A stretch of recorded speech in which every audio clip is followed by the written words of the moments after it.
eu sou Virginia Hag, especialista em neurociência e psicologia cognitiva, mestre em economia, e hoje nós vamos estar aqui falando sobre um aspecto super importante, né? Nós vamos falar sobre estratégia e planejamento. A gente está vivendo o mês de outubro, é um mês que, em geral, as empresas se dedicam bastante aí ao trabalho de planejamento estratégico, e como a gente já viu no vídeo anterior aí, aqui no canal, onde a gente falou sobre cenários econômicos, que a gente vai viver um cenário econômico restritivo, de uma certa forma, em termos de mercado interno, no ano de 2024, é muito importante que as empresas, de fato, façam um trabalho de planejamento estratégico neste ano, de muito afinamento em sua estratégia. E é sobre isso que nós vamos falar aqui. Eu trouxe para vocês também o professor Elenquim. O professor Elenquim, ele é doutor em economia, ele ganhou o prêmio BNDES de economia, está sempre muito atento aí às implicações dos cenários econômicos para as estratégias empresariais, é um profundo conhecedor da competitividade industrial de vários setores, e hoje aqui ele vai falar um pouco sobre as mudanças justamente nas metodologias de planejamento, como é que essa questão do planejamento estratégico também vem avançando em termos da literatura econômica. O professor, ele atua hoje no núcleo de competitividade da Universidade Federal do Rio Grande do Sul, então ele é nosso convidado. Muito obrigada, professora Eli, por estar aqui conosco mais uma vez. Bem, e vamos lá, pessoal, vamos começando o nosso tema. Eu vou dividir aqui a minha tela aqui com vocês. Ok, pessoal, então estamos aqui com a nossa apresentação, eu vou compartilhar aqui com vocês. Então vamos lá, né? Vamos analisar essa questão de planejamento estratégico dentro de uma visão mais contemporânea e falar bastante sobre as inovações que a gente pode fazer aí em termos de planejamento estratégico. Bem, a estratégia, né, ela é fundamental como planejamento de uma posição consistente em um mercado cada vez mais desafiador. A gente está vivendo tempos desafiadores, cada vez mais as velocidades, a frequência da mudança está muito maior, os mercados estão muito mais disputados, né? Não falta produto no mundo. Por outro lado, a gente está vivendo também uma globalização mais truncada, como a gente viu no vídeo anterior aí sobre essa questão de cenários econômicos, né? Então, o planejamento, ele é uma forma de realmente a gente alinhar a nossa estratégia no mercado cada vez mais desafiador, ficar cada vez melhor nessa questão dessa competência-chave que é planejar e definir estratégias, né? E também é uma forma da gente alinhar a nossa organização para podermos caminhar no aumento da produtividade. A gente viu no vídeo anterior sobre cenários que o mercado interno brasileiro não vai crescer, né? A previsão não é que ele cresça muito em 2024, a gente vai crescer menos que outros mercados. Então, a gente tem que pensar realmente em como é que a gente vai alinhar, né, a questão da organização interna para a gente poder ter ganhos de produtividade. Então, com isso, pessoal, a gente tem dois grandes desafios aqui em termos de estratégia competitiva e em termos de planejamento, né? Um é, de fato, olhar qual é o melhor posicionamento que a gente deve buscar em 2024, escolhendo bem os mercados, os segmentos onde nós vamos atuar, se nós vamos ficar só no mercado interno ou que mercados internacionais nós vamos, de fato, buscar, né? Produtos e formas de distribuição. Então, esse é o primeiro grande desafio de qualquer trabalho de posicionamento, principalmente quando a gente está vivendo aí um cenário mais restritivo, né? E, por outro lado, há outro desafio da questão do planejamento é a gente pensar na dimensão da organização interna mesmo.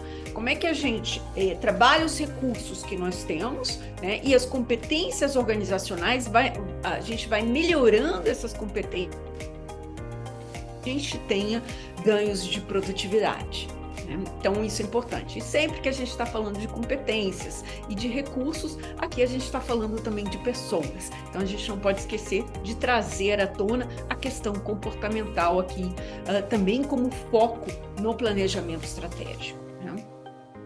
Então, o planejamento, ele é uma forma de organizar as iniciativas da empresa, né? Todo mundo pensa muito em planejamento, opa, como um momento de ter grandes insights, né? Opa, vou fazer grandes inovações, mas ele também é muito mais uma rotina no sentido da gente organizar as iniciativas da empresa, no sentido de ampliar capacidade de percepção sobre os desafios do ambiente competitivo e também do ambiente interno como um todo, e de desenvolver as competências internas necessárias à superação destes desafios. Né? Então, esse aqui é um aspecto importante. Né? Planejamento é também dar ordem, né? É priorizar, é a gente alinhar a organização como um todo em busca de um mesmo objetivo. Uma estratégia eficaz pode propiciar tanto maior lucro econômico, né? Mesmo no mercado mais competitivo, no mercado mais difícil, a gente pode buscar isso, ao permitir que a posição de mercado da empresa fique compatibilizada com seus recursos e competências.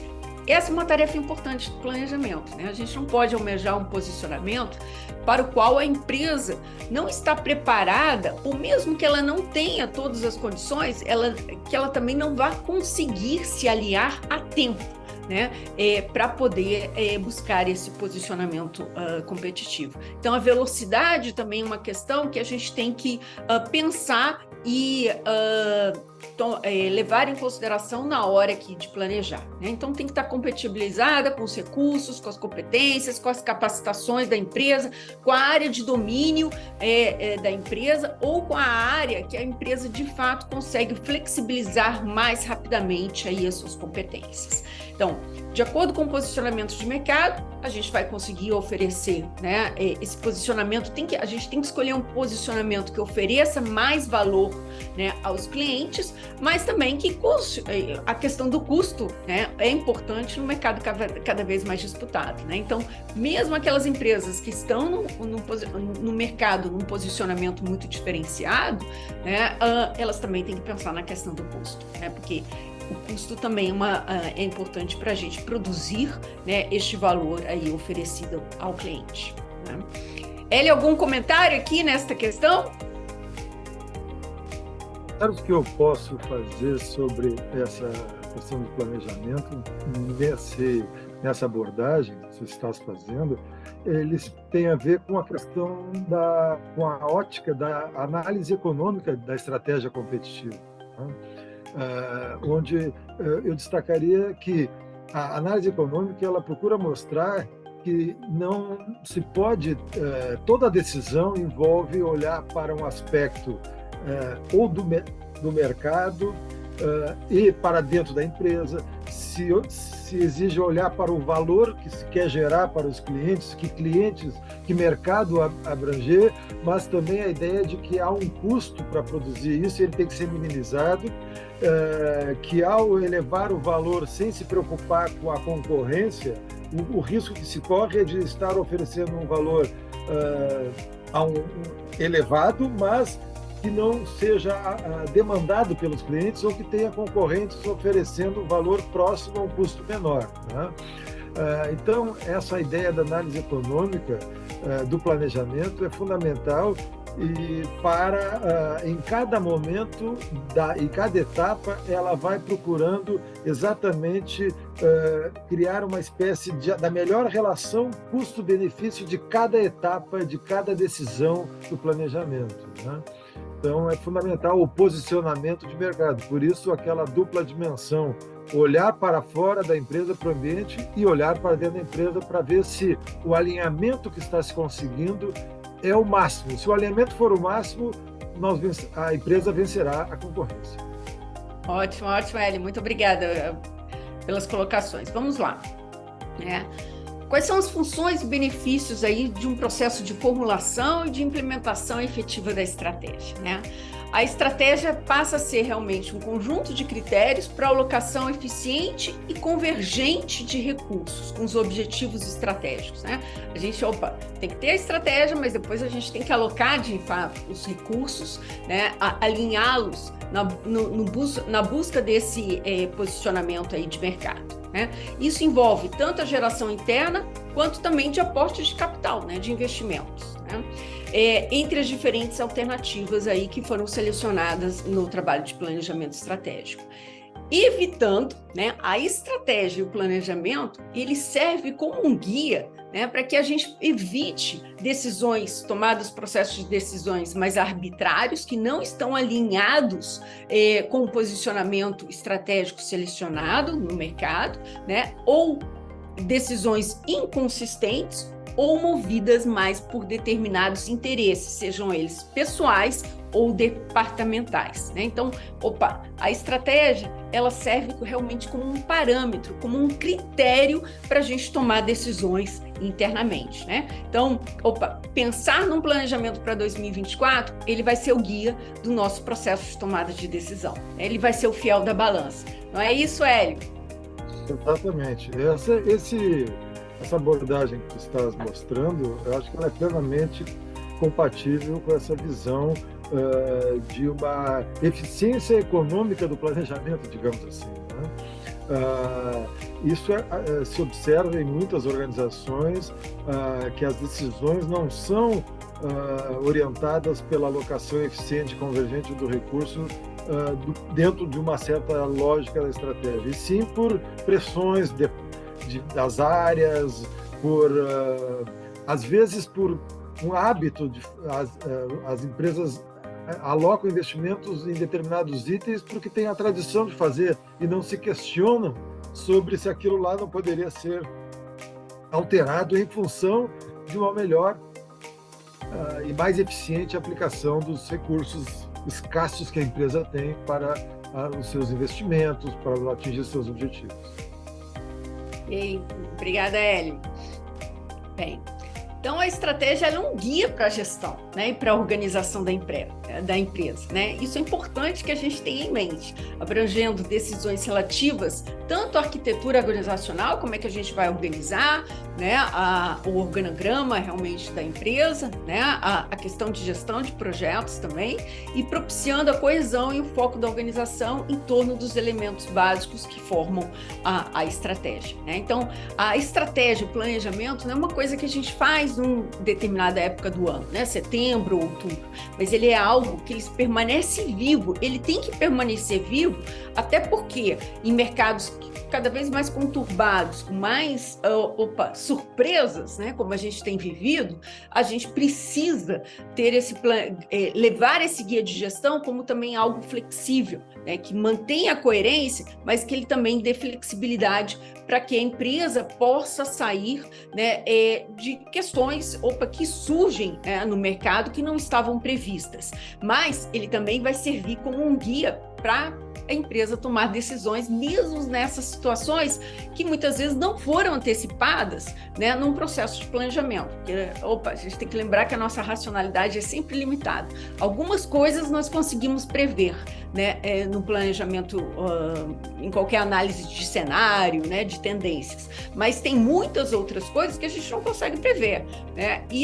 Mas a gente tem que manter lá no planejamento estratégico, né, principalmente no trabalho de monitoramento, essa questão do planejamento vivo, né, ele flexível para ele poder incorporar e lidar com essas situações imprevistas, né, digamos assim, não vislumbradas no trabalho de análise de formulação estratégica como um todo. Então, o planejamento estratégico, né, embora muita gente ache que é sobre insights, ele é mais como se fosse mesmo a planificação de uma série de procedimentos, né? Então, ele não é um momento, né, do ano, né, onde a gente faz o processo de formulação estratégica, não. A formulação estratégica também tem que ficar viva ao longo do ano, tanto por ser lembrada, como por ela manter essa questão de ajustes, né, a questões, reações de mercado, que de repente o mercado não está respondendo da forma como a gente imaginava, a estratégia é o nosso posicionamento que a gente colocou, como também a questões imprevistas. Então é importante que a gente tenha isso, né? planejamento é sobre rotina, é sobre processo também, né? Vocês viram lá que eu gravei um vídeo sobre isso, né? Inovando no processo de planejamento, trazendo as questões comportamentais, né? Então, ele não é só formulação. É importante que o planejamento seja também um processo dentro da empresa. E o estabelecimento de comprometimento, né, com as escolhas fundamentais, as escolhas que levam a gente ao posicionamento pretendido ali da empresa. Tá? Hélio, contigo eu gostaria que você trouxesse um pouco essa visão de como é que a literatura de planejamento tem evoluído, né, para a gente também ajudar as empresas a pensarem um pouquinho sobre como é que elas podem evoluir no processo de planejamento estratégico delas.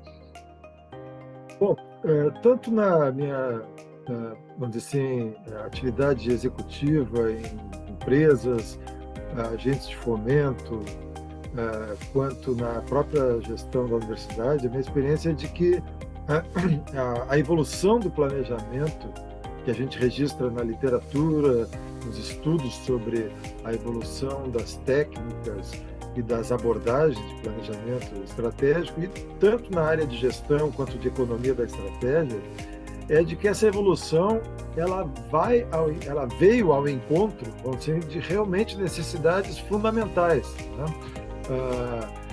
Do processo de gestão das organizações e a gestão dessa rotina especial do planejamento. Por quê? Porque o planejamento, a gente pode dizer que até a década de 80, no século passado, era principalmente focada num olhar da empresa com o seu futuro em termos de planos, de objetivos estratégicos, sem tanta atenção àquela a face da moeda que é o ambiente competitivo, concorrencial para fora da empresa, né? Então, a planificação de alocação de recursos para o crescimento, essa era a ênfase do planejamento até 80.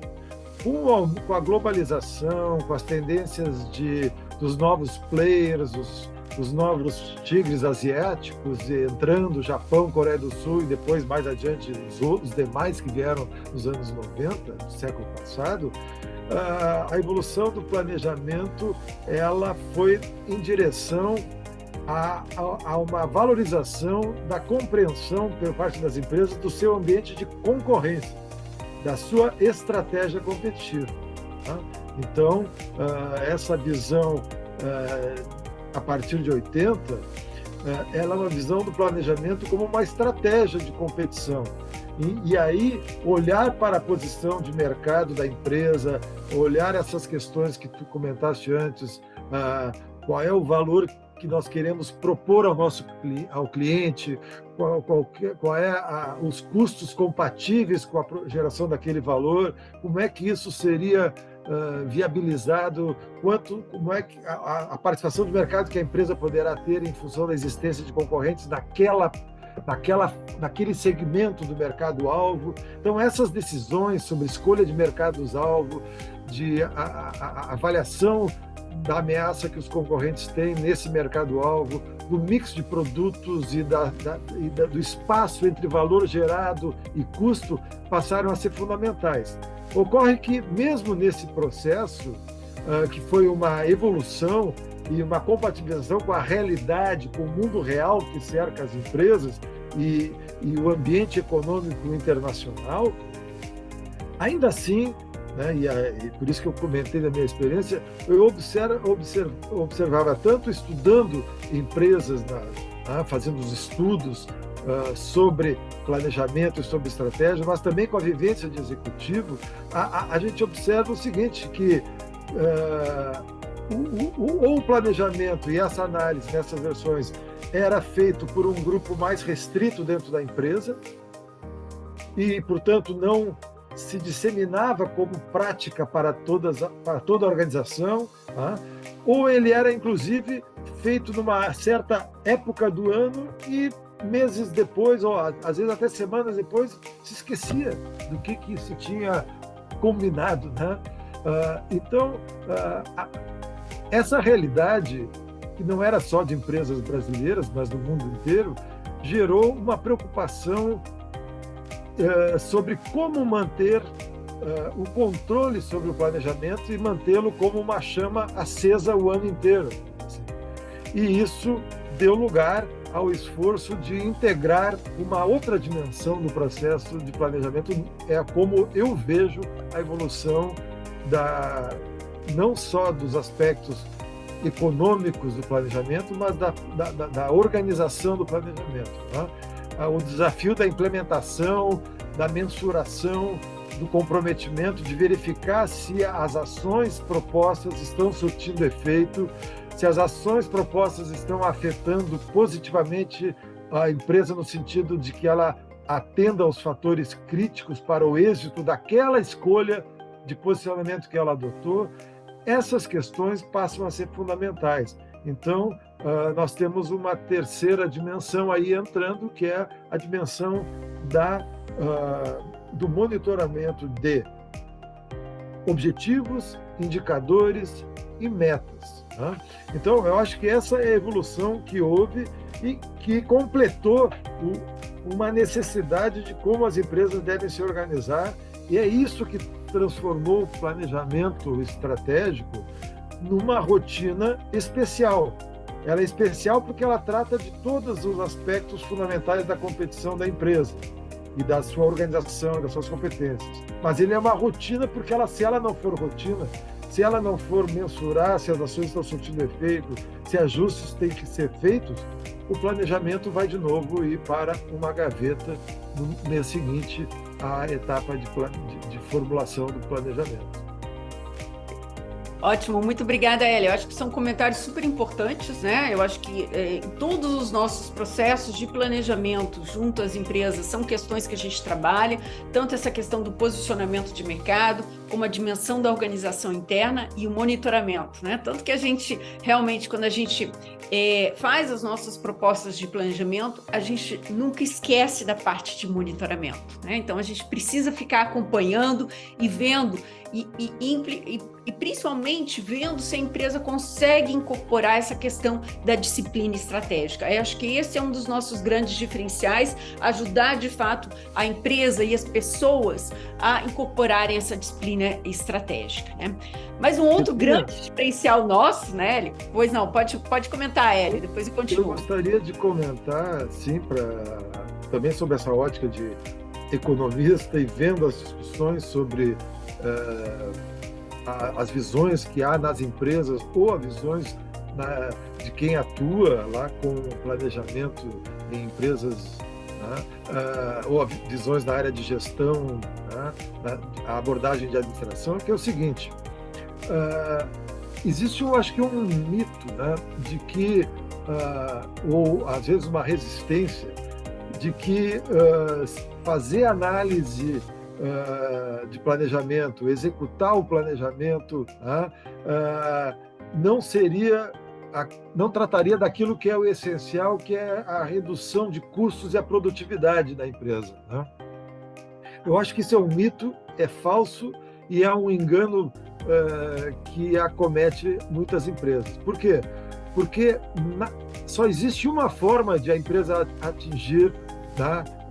Vou dizer assim, a excelência e a eficiência, é se ela tiver uma alocação racional, uma alocação eficiente dos seus recursos dentro da empresa.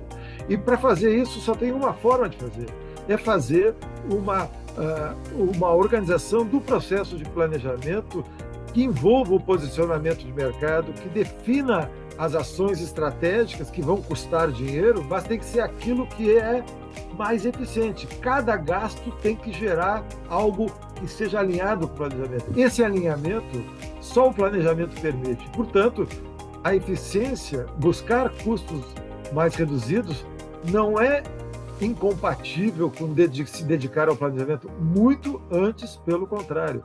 É uma exigência fazer essa abordagem de planejamento com fundamento também de análise econômica da estratégia para alcançar a eficiência em custos, qualquer que seja o posicionamento no mercado, qualquer que seja a proposta de valor e o segmento-alvo no mercado. Pois é. E Hélio, concordo totalmente aqui contigo, né? Mas uma questão que as pessoas acabam esquecendo é que quando a gente está falando sempre de aumento de produtividade, a gente precisa também trabalhar as pessoas, né? As pessoas têm que mudar a sua mentalidade também, porque a gente não pode esquecer que como seres humanos a gente é mais do que razão, né? A gente também é um conjunto lá de crenças, de racionalidade limitada. Cada indivíduo tem a sua racionalidade limitada que depende das suas vivências. E quando a gente está falando de planejamento, mesmo que a literatura de planejamento tenha até incorporado alguns momentos de alinhamento com as pessoas, alguns momentos de comunicação com todo o time da organização, ele não é suficiente, porque a gente tem que lembrar que para a gente, implementar um novo planejamento, implementar um novo posicionamento e que a produtividade venha a partir das pessoas. E para a gente aumentar a produtividade a partir das pessoas, a gente tem que mudar constantemente como as pessoas pensam e aprimorando e afinando isso em relação ao processo de formulação estratégica. Então, se eu vou lançar um produto novo, né, diferenciado para um novo segmento, que é de repente o setor público, eu tenho que alinhar as pessoas do meu time, principalmente do time de vendas, para que eles se preparem para vender para o setor público. E eu tenho que entender quais são as visões deles, ou os medos, ou os comprometimentos que estão lá no inconsciente deles, de repente em relação a esses objetivos, né? Porque só no momento que eu trago o que está no inconsciente para a mesa é que eu consigo trabalhar e fazer tomar as ações necessárias para que o meu time também se convença que o setor público sim pode ser um bom segmento de mercado para a gente trabalhar. Se o meu time durante 10 ou 5 anos trabalhou somente com o setor privado. Então eu tenho que trazer isso para a mesa. E eu acho que esse ainda, acho que a economia comportamental tem avançado um pouco nesse sentido, né? A gente tem um ganhador lá do Prêmio Nobel, o Richard Thaler, que criou aquela história do nudge, né? Da necessidade da gente empurrar as pessoas também para saírem da zona de conforto, ou seja, do que elas sempre fizeram por muito tempo, né? Em direção a alguma coisa nova. Então a gente tem que absorver isso também, né? Enquanto processo de planejamento, entender que a gente precisa conhecer quais são as resistências às mudanças do nosso time em relação àqueles objetivos que estão sendo formulados e as novas competências que são necessárias. Porque muitas vezes a gente faz lá um processo de planejamento, acaba reforçando uma determinada competência e a pessoa, eu não estou me vendo nessa competência. Eu acho que eu não sou capaz de desenvolver essa competência, o que é um mito, né? Porque nós somos múltiplos, a neurociência já mostrou isso, e a pessoa acaba jogando contra o processo de formulação, justamente porque ela acha que aquilo não vai favorecer a pessoa, né? Então, é importante que a gente traga isso para a mesa e trabalhe, né, de fato nisso. É por isso que eu gravei um vídeo sobre isso, né, aqui no canal do YouTube, que já foi ao ar, que é inovando no processo de planejamento através de trazer as questões comportamentais, né? Então, eu acho assim que esse tem sido um grande diferencial nosso, né? Tanto trazer, eu acho que eu diria que assim, nós temos 3 grandes diferenciais, né, Hélio? Eu não sei se você que já conhece a nossa metodologia sabe um pouco sobre isso. Primeiro é que a gente realmente investe muito tempo nessa análise do posicionamento de mercado da empresa, analisando de uma forma muito consistente os fatores sistêmicos, os setoriais e as competências das empresas em termos aí de escolha de mercados, de velocidade, de esquemas de distribuição. Então, acho que isso aí também é um fato importante. Segundo, é que a gente realmente se envolve nessa questão e na necessidade de dar disciplina estratégica para a empresa como um todo, né, de trabalhar muito fortemente indicadores e metas, de trazer uma avaliação pragmática também dos times e das organizações, e, por outro lado, não se esquecer das questões comportamentais que fazem toda a diferença. E com isso a gente consegue realmente criar dentro de uma empresa muito mais estratégica, né, uma empresa que vive a estratégia no dia a dia e que toma decisões balizadas por esse guia, né? Tanto em questões comportamentais, né? Que, dos avanços necessários e dos desenvolvimentos necessários das pessoas, como também nas escolhas de investimento e de alocação de recursos. que você acha, Hélio? Você acha que é por aí mesmo? É esse o caminho? Você acha que o planejamento vai caminhar para a economia comportamental vai evoluir o suficiente para incorporar as questões também comportamentais aí no processo de planejamento nos próximos anos? Eu acho que é inevitável. Olhando só a perspectiva assim, dos estudos que nós na universidade fazemos, e que reúnem, na verdade, abordagens também diferentes sobre estratégia, abordagens que vêm das áreas de cultura organizacional, na área das escolas de administração, na área de economia, com a economia da estratégia, com essas questões sobre conhecer como é que funciona a racionalidade limitada, a racionalidade que não consegue dar conta de 100% das informações e que ocorrem no mercado, né? Então, essa experiência, essa vivência mostra que não há outra alternativa a não ser, dentro do processo de gestão das organizações e a busca da maior eficiência, tratar ao mesmo tempo de compreender o funcionamento e a proposta da empresa no mercado, usando e podendo mensurar e podendo avaliar e analisar essa inserção da empresa no ambiente. Isso não pode ser separado de como a empresa se organiza internamente. E nesse aspecto eu concordo totalmente com a tua abordagem, que o aspecto da dimensão da organização interna, ela evidentemente tem que considerar que os aspectos comportamentais das equipes, dos times da empresa, né? Então, qualquer mudança que ocorra no ambiente tem que verificar o que do comportamento e da adequação dos times internos precisa ser modificado, adequado, como é que pode se fazer com que aquela organização, com seus times, busque mais adequadamente o que está sendo mapeado como mais adequado em termos de posicionamento no mercado.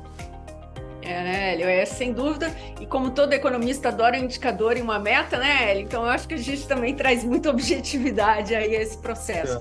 Mesmo em questões qualitativas, a gente consegue criar bons indicadores, né? Eu acho que essa é a grande questão, né? E também trazer para esse processo de evolução comportamental com balizadores importantes em termos de evolução.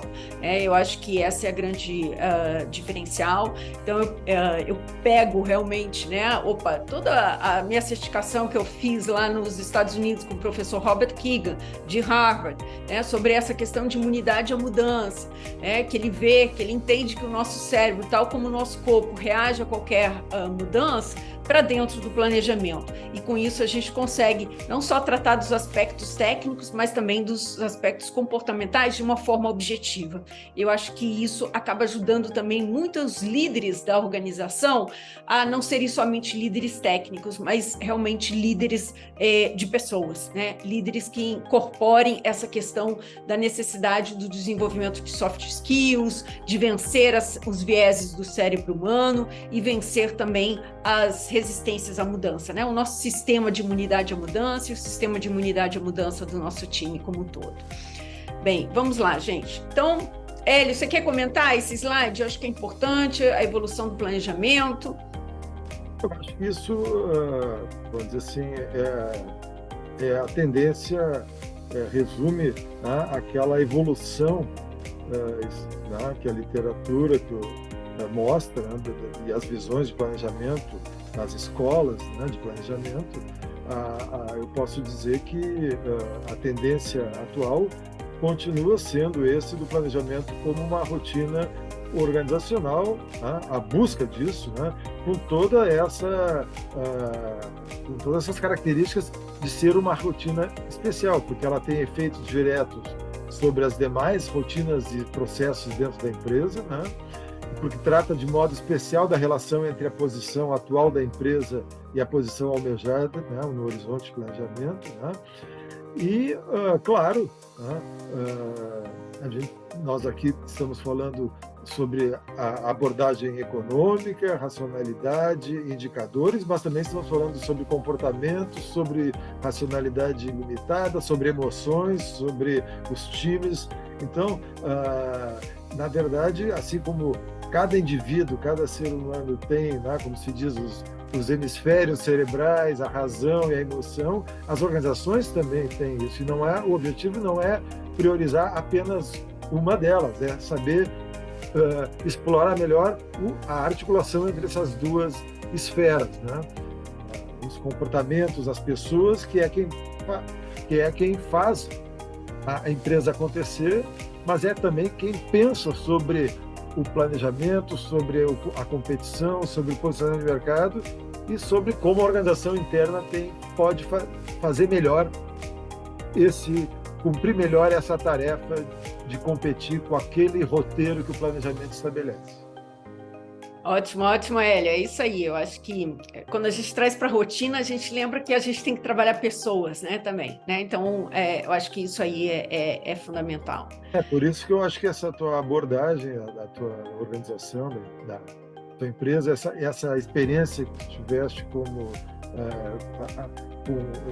nos Estados Unidos, né, de ter essa abordagem e ampliar bastante a perspectiva de como abordar o processo de gestão das organizações de planejamento, acho muito importante, e ela contempla, na minha avaliação, o que tem sido assim, a literatura na escola, na área de economia, na área de administração, na área de competências organizacionais, tem mostrado. Ótimo, ótimo, Hélio. Eu acho que o processo de planejamento também nos ajuda a pensar muito sobre critérios para o processo de tomada de decisão. Então, eu acho que ele é um balizador aí importantíssimo, né, para as pessoas como um todo. Inclusive, um balizador de vida, tanto da empresa como também das pessoas como um todo, né? Hélio, você poderia comentar um pouquinho também sobre os gargalos de planejamento? Bom, essa é uma visão que eu tenho, nesse caso, teria sobre gargalos, mas tanto com base na minha vivência nos cursos da universidade que a gente discute com executivos, estudos de caso, e também com a experiência que eu relatei, né, de executivo mesmo, né? Então, eu acho que muitos gargalos são gargalos da própria natureza humana, né? Porque aquela ideia de que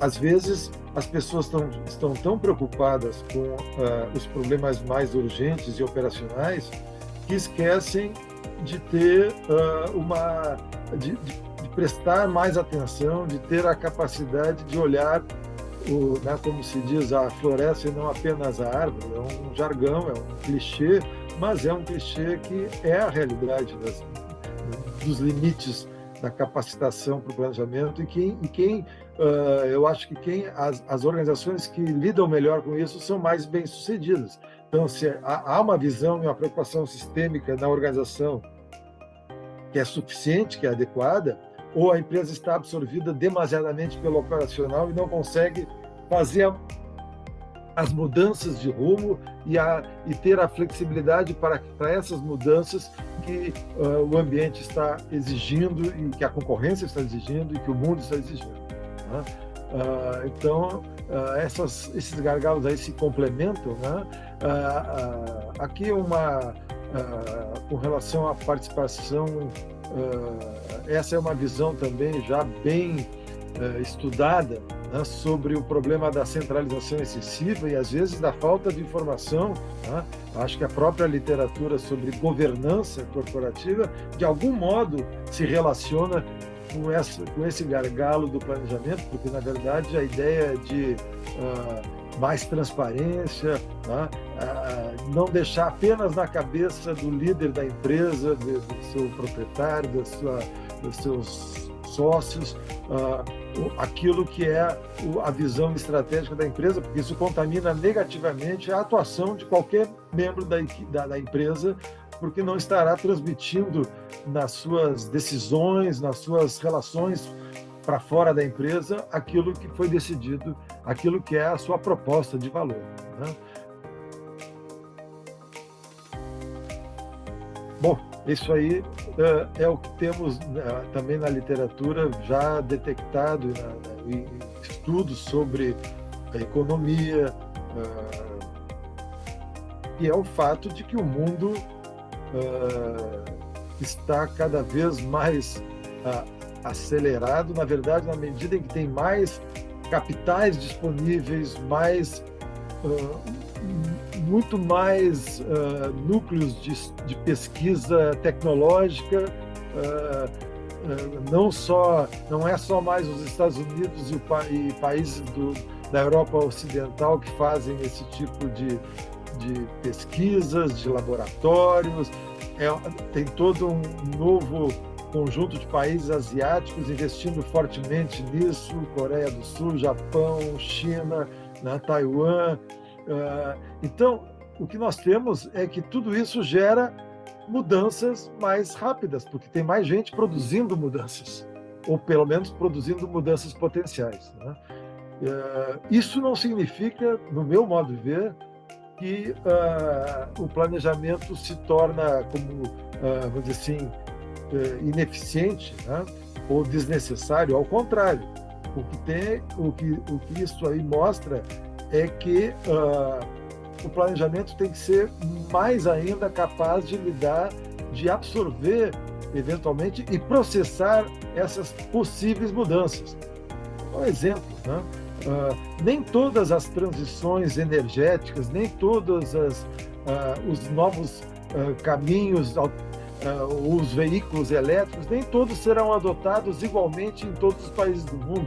Então, só um processo de planejamento e de mobilização para uma análise de tendências é que poderá mapear isto e evitar que as empresas entrem em frias, né?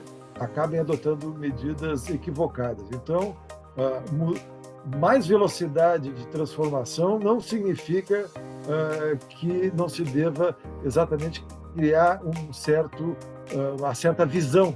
Só significa que essa visão tem que estar mais atenta a essas modificações. Ok, ótimo, Hélio.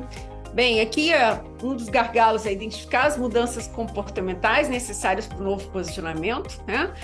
Isso nunca é abordado, na maior parte aí dos tipos de planejamento, isso não é abordado, né? Então, eu acho que esse é um grande diferencial da nossa metodologia, porque a gente tem uma ferramenta que se chama Mapa de Imunidade e Mudança, que é uma matriz com 4 colunas, muito simples, mas tremendamente efetiva, onde a gente avalia quais são os objetivos de melhoria comportamental que o time tem que fazer, quais são os comportamentos contraditórios que as pessoas têm no dia a dia, né? Quais são os medos e os compromissos escondidos que estão prendendo as pessoas a esses comportamentos contraditórios. E, por fim, na 4ª coluna, a gente examina quais são as visões limitadas, quais são os grandes pressupostos que as pessoas estão fazendo sobre como o mundo funciona, né? Que acabam levando a esses compromissos escondidos, né? E com isso a gente consegue abrir também as perspectivas das pessoas, né? Abrir a capacidade cognitiva das pessoas, lembrando que cognição não é QI, mas sim essa capacidade de ampliar perspectivas, que também é uma coisa fundamental num processo de planejamento, né? A gente trazer as pessoas para esse processo de ampliar perspectivas e de realizar mudanças na forma como elas pensam e agem aí de fato, para que a gente consiga ter sucesso aí no processo de aumento de produtividade e no processo de transformação como um todo, né? Uma outra questão que é super importante aqui, eu vejo muito, né, ainda uma dificuldade das empresas para fazer uma avaliação real dos diferenciais competitivos e dos fatores críticos para elas jogarem aquele posicionamento que foi selecionado no planejamento. E esse também é um diferencial da nossa abordagem, né? Eu costumo dar o exemplo, né? muitas empresas, quando a gente está falando lá, é uma empresa de produtos orgânicos, que eu pergunto, qual é o seu diferencial? A empresa responde, o meu diferencial é que eu trabalho com produtos orgânicos, né? Eu costumo sempre brincar, isso não é diferencial, isso é condição necessária para você estar nesse segmento de produtos orgânicos, né?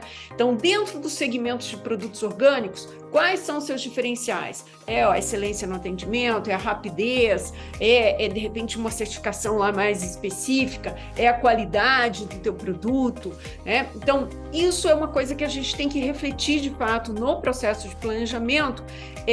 Isso a gente consegue fazer quando a gente avalia também quais são os fatores críticos para a empresa jogar naquele posicionamento, né? E isso ajuda também a empresa a ter maior consistência, né, no processo de análise dela. Hélio, você quer comentar alguma coisa nesse sentido? A dinâmica que tu está conduzindo na empresa, tá? E no mercado aí de especialistas em gestão, porque é uma abordagem realmente, vamos dizer assim, que contempla essas diferentes perspectivas, né? Eu estou aqui como um economista falando, mas estou vendo todos os aspectos das outras áreas que tu estás trazendo. Uhum. Ok, Hélio, será que a gente, fazendo uma brincadeira aqui, será que nós, economistas, com essa questão da evolução da economia comportamental, vamos nos tornar psicólogos mais pragmáticos? O que você acha, Hélio? Bom, na verdade, eu acho que o economista, ele tem que entender que existe essa dimensão, né? E acho que a história do pensamento sobre sociologia das organizações, né? E essa história, a questão da racionalidade desde Herbert Simon, né, que foi um prêmio Nobel de Economia, mostrava que os economistas pelo menos têm atenção para isso. Depois, com a visão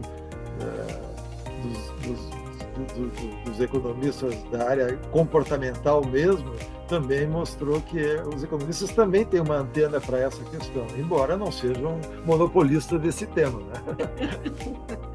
Pois é, eu sempre costumo de brincar, né, com o pessoal, os meus colegas psicólogos aí, que o pessoal fala, Virginia, isso tem que ser tratado em terapia. Eu falei assim, pois é, mas quando a pessoa tem que tomar uma decisão, às vezes ela não tem tempo de ir para terapia, né? Então a gente tem que dar consistência e substância para que ela possa tomar, né, esse processo. E muitas vezes é isso que acontece na gestão, né? A gente não tem tempo para ficar refletindo vários meses sobre aquele assunto. Então, a gente precisa realmente de critérios que nos sirvam como guias, né? A gente brinca, né? A economia, afinal, está sempre trabalhando com desejos ilimitados, né? Então, a gente está sempre tentando ajudar as pessoas a fazerem melhores escolhas, né? Escolhas que tragam melhores benefícios para ela, né? Tanto para a pessoa, como também para as empresas aí como um todo, né? Então, acho que esse é um aspecto aí importante, brincadeiras à parte. Bem, quais são os grandes diferenciais da nossa abordagem de planejamento estratégico, né? Dentro aí da Virginia Haag, dentro do método Arion aí que a gente acaba trabalhando, né?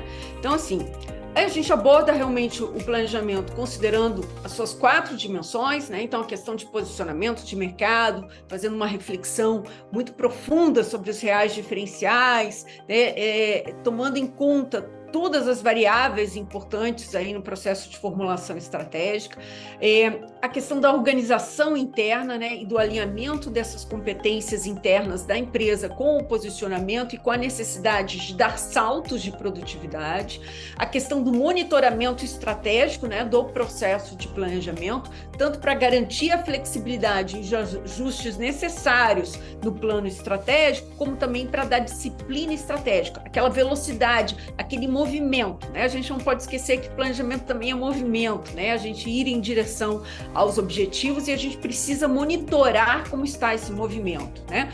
E a questão comportamental, né? Sem a gente trabalhar o que está lá escondido lá no inconsciente das pessoas, trazer para a mesa e também mudar as crenças, as visões que as pessoas têm do mundo, ampliar estas visões, né, a gente não vai conseguir aumentar a produtividade e muitas vezes nem chegar ao posicionamento pretendido, né? Como eu disse no vídeo anterior aí sobre inovando no processo de planejamento, ninguém consegue andar com um pé no freio e outro no acelerador, né? Então, esse envolvimento das questões comportamentais é chave, né, nesse processo, né? Reflexão consistente, né, sobre diferenciais, sobre os fatores críticos que realmente são necessários para a empresa jogar dentro daquele posicionamento. Então, eu acho que essa é uma questão importante.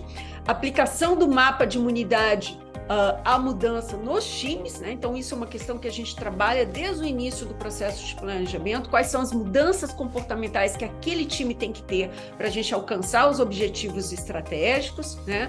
E quais são as mudanças que a gente precisa fazer nos grandes pressupostos que as pessoas estão fazendo em termos de como é que funciona a empresa, como é que funciona o mundo, como é que funcionam os mercados, né? Então, esse também é um aspecto importante. A gente trabalha e inclui no nosso planejamento, né, com as reuniões de planejamento, de monitoramento estratégico, essa ideia do empurrão, né, do nudge, né, empurrando as pessoas para os objetivos estratégicos e não para o precipício, né? Então, esse empurrão, a gente dá esse empurrão na disciplina estratégica, né, como um todo, tá? E também essas reuniões de monitoramento estratégico também trazem essa promoção da versatilidade na condução estratégica, né? Lembrando que versatilidade é essa capacidade da gente ler o contexto, o ambiente, as pessoas que estão envolvidas, né? Ou seja, as competências que a gente tem, né? De ler tudo isso e tomar a decisão mais efetiva sem projetar viés numa direção ou na outra, né? Então, a gente procura dar essa versatilidade também na condução aí do monitoramento estratégico, mantendo vivo aí o planejamento estratégico.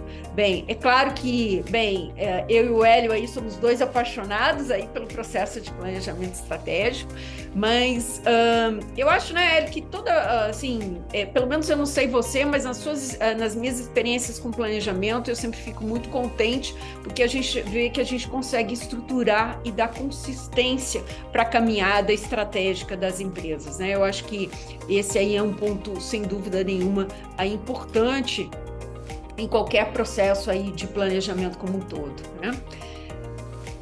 Eli, mais algum comentário? Eu queria só complementar sobre isso. A minha experiência também pessoal de executivo, mais recente, inclusive, é de trabalhar com grande organização que precisa de planejamento com várias áreas, com times, e sem essa operação de planejamento, de consistência, de mapear o ambiente externo, olhar, respeitar as questões e considerar as questões internas, a organização ela fica à deriva, né? Eu acho que o planejamento é para evitar que fique à deriva a organização. Ótimo, ótimo, né, Hélio? Num futuro aí cada vez mais conturbado, a gente tem que realmente ficar muito atento a construir o nosso futuro, né? A fazer a diferença. Então, eu acho que essa é a grande mensagem que fica aqui. Queria agradecer aí a sua participação, Hélio, muito obrigada aí. Obrigada aqui pela parceria sempre aí do Núcleo de Desenvolvimento aí da Universidade Federal do Rio Grande do Sul. E, bem, pessoal, se vocês gostaram desse vídeo, por favor, se inscrevam no canal, deixem o seu like, compartilhem na empresa, né? Estamos à disposição aí de vocês para levar esse tipo de conversa também para dentro da empresa, né? Tornar o planejamento uma ferramenta de rotina, de um processo dentro da empresa, um processo vivo e que vai ajudando todo mundo a tomar melhores decisões e a trabalhar as questões comportamentais com efetividade de uma forma muito funcional. Agradeço aí a todos, um abraço e muito sucesso aí no trabalho de planejamento estratégico.